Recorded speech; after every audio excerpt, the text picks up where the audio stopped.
And Mark has told us about the legal aspect and more of the proposed CalAM slant wells. And now, one of those aspects is about so-called appropriative water rights CalAM claims, but they can't have it really once there's a lawsuit unless they can show there's no harm. And here we have Keith Vander Maaten, the general manager of the Marina Coast Water District, to show us the science, the engineering, about how what is proposed will do harm.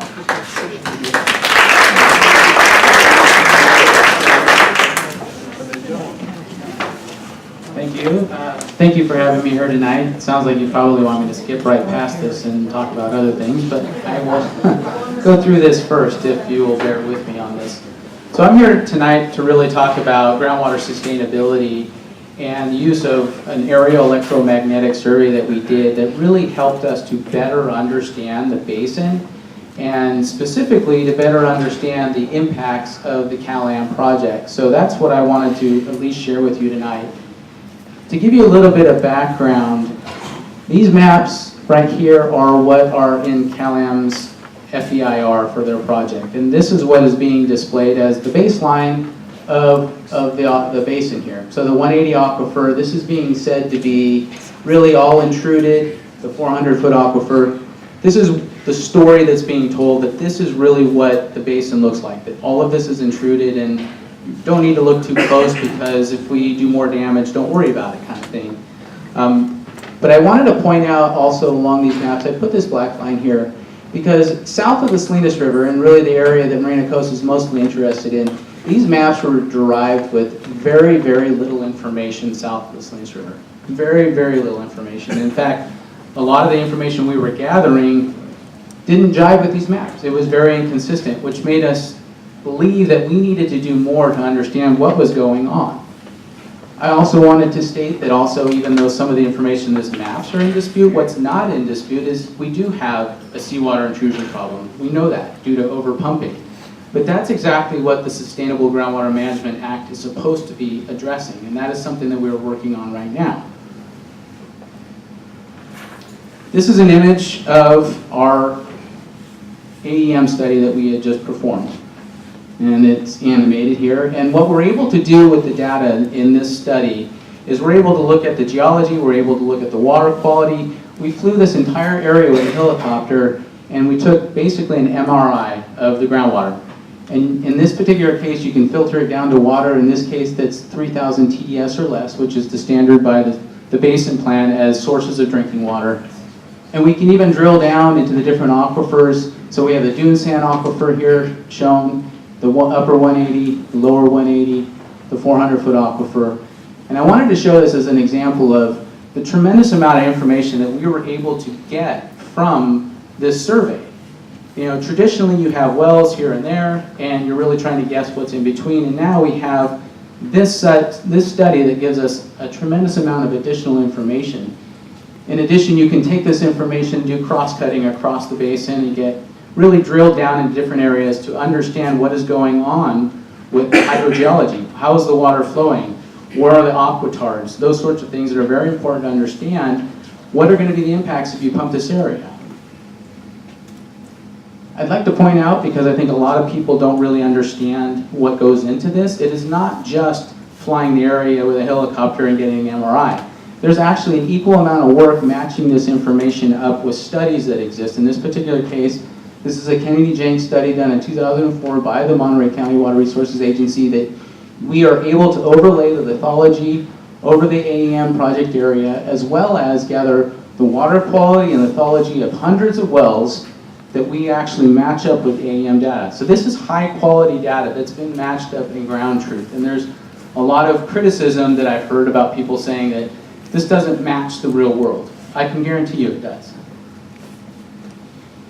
And so these are static images of what you just saw, where we saw the sources of drinking water in the dune sand, the sources of water in the 180, and the sources of the water in the 400-foot aquifer. And I want to point out, south of the Salinas River, does this look anything like those baseline maps that we started looking at? No, it does not.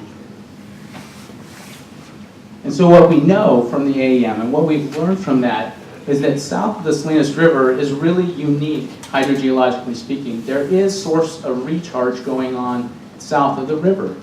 We know that there's interconnectivity between this dune sand aquifer, the 180, and the lower 400.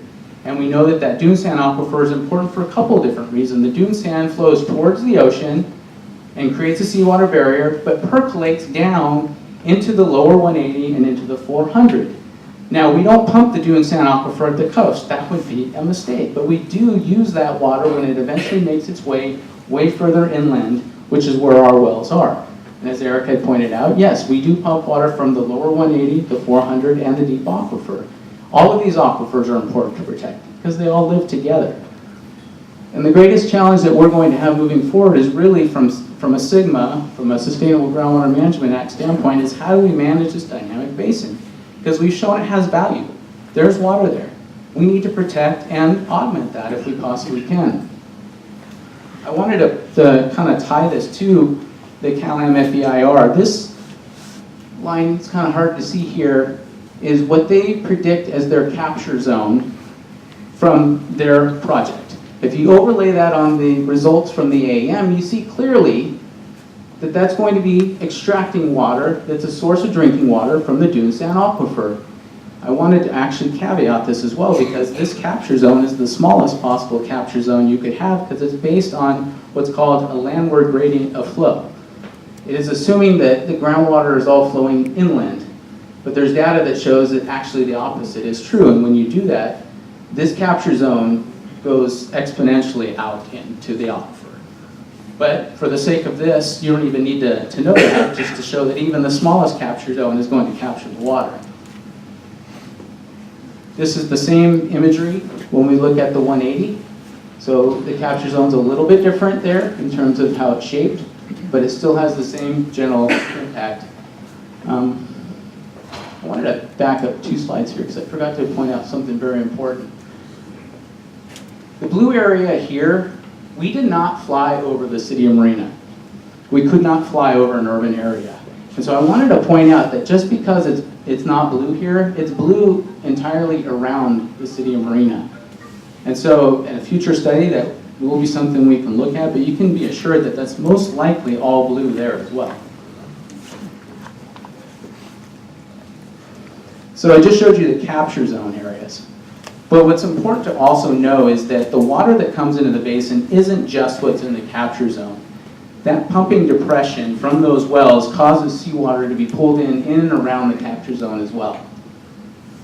So this plant is going to capture water here, but there's seawater that's going to come around as well. It's not going to capture all of the water that it pulls into the basin.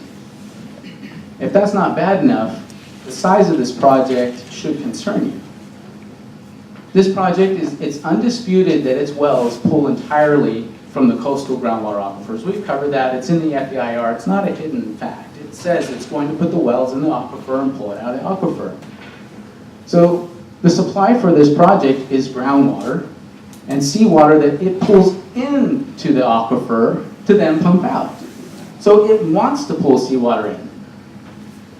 And the amount of extraction for the plant that's being approved right now, the 6.4 MGD plant, to produce 6.4 MGD of finished water, you have to extract over 15,000 acre-feet of water out of the basin. If you don't know how much water that is, that's basically the entire city of Salinas. Right on the coast. The place where we're not going to put our wells. We wouldn't put our wells on the coast, but that's what we're proposing to do. We want to basically take the city of Salinas, put it on the coast, put all our wells, and concentrate our pumping right there. And why is this important to us? This is Marina Coast Urban Water Management Plan. This is a document, it's a public document. We do it every 5 years.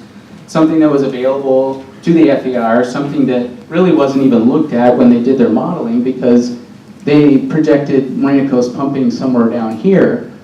Never really looked at what our long-term needs are. But you can see that it's almost entirely groundwater dependent. And when I say groundwater dependent, it's not just what exists today, but we're actively looking at recharge projects and augmentation that all require that basin to be healthy. we cannot utilize a basin that's intruded by seawater. These are all the customers that are going to be impacted by that. It's not just the city of Marina. These are all the jurisdictions that Marina Coast serves.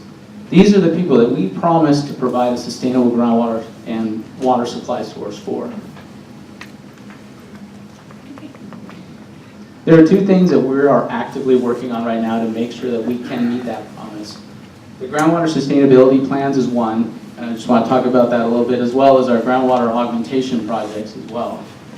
As Eric had pointed out, we can't just sit around and do nothing. There's actively wells going in the deep aquifer and other places, and so what are we doing about that? And I think that's what you're going to see here. So the sustainability plans, we are an exclusive GSA, a groundwater sustainability agency recognized by the Department of Water Resources. When you ask what we're doing, this is one of the many things we're doing to try to protect the groundwater. We're working with the Salinas Valley Basin GSA to put together groundwater sustainability plans to ensure that we have the proper management actions in place to reach the goals of SIGMA, which would be that we won't be inducing seawater intrusion by 2040 is the target date, and if we can do it sooner, that'd be great.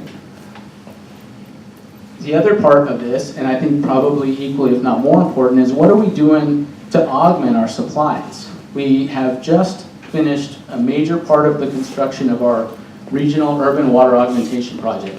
It's a recycled water project that reduces the amount of water we need to pump out from the groundwater for irrigation purposes, but we're already working on the second phase of that in preliminary design to look at how we might use that water to inject in the basin. We've also been working with the city of Marina that have stormwater percolation basins throughout the city, and we're identifying ways we might be able to expand the amount of stormwater we capture in that percolate into the basin. We've done multiple studies on our Armstrong Ranch project about how we might capture stormwater there. What is really unique is that the dune sand aquifer underneath that property, as we talked about, naturally already flows, creates a barrier and percolates back in.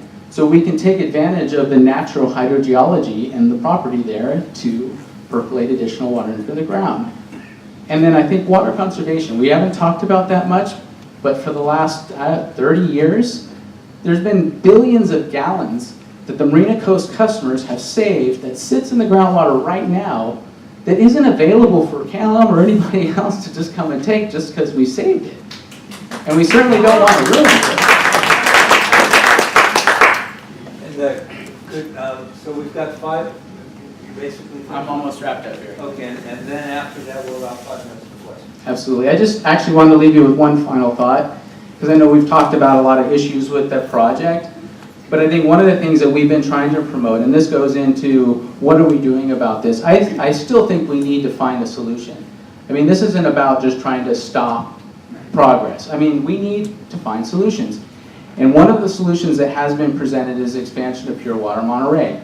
It was something that was brought before the CPUC. It was something that I don't think really got vetted the way it should have been. But I think there's studies that show that really truly could provide the supply needed for at least the next 20 years, if not more, especially given the massive reduction in the CalAM system over the last several years. This is something we need to be focused on and working on as a region. This right here, this is the answer, at least an answer. Can you just give the people in this room, because I'm sure there's a lot of folks in here that have no idea what you're talking about. Okay. The Pure Water Monterey project doesn't mean anything. Yeah. Absolutely, thank you. Just give us maybe 3 or 4 minutes on that. Just give us an update. The roads got chewed up for like 2 months. Pardon me? That's why the roads in Marina got chewed up for like Whatever. That's not. Yeah, the Pure Water Monterey project, it's a project really spearheaded by Monterey Water. They are the ones that run the wastewater treatment facility. And they've developed the treatment process to advance treat wastewater to the point where it can be injected into the basin and used as a potable source of water. So it's virtually the same technology, if you will, as ocean desal. I mean, it's a desalination process that allows that water then to be pumped back into the basin. Marina Coast was part of that project because we partnered with Monterey Water to get that pipeline that tore up the roads. It also benefits our irrigation customers. That project, currently, that phase of the project was about 3,500 acre-feet per year. But Monterey Water has put out a preliminary 30% design report that says they can expand that by another 2,250 acre feet per year. So that's another 2,250 acre feet that's already could be treated and put into the basin that CalAm pulls water out of to the benefit of their customers. So that's really what the Pure Water Monterey expansion project is. It's a project that's already underway. The technology is already there. Now we just want to look at trying to expand it and do more of that.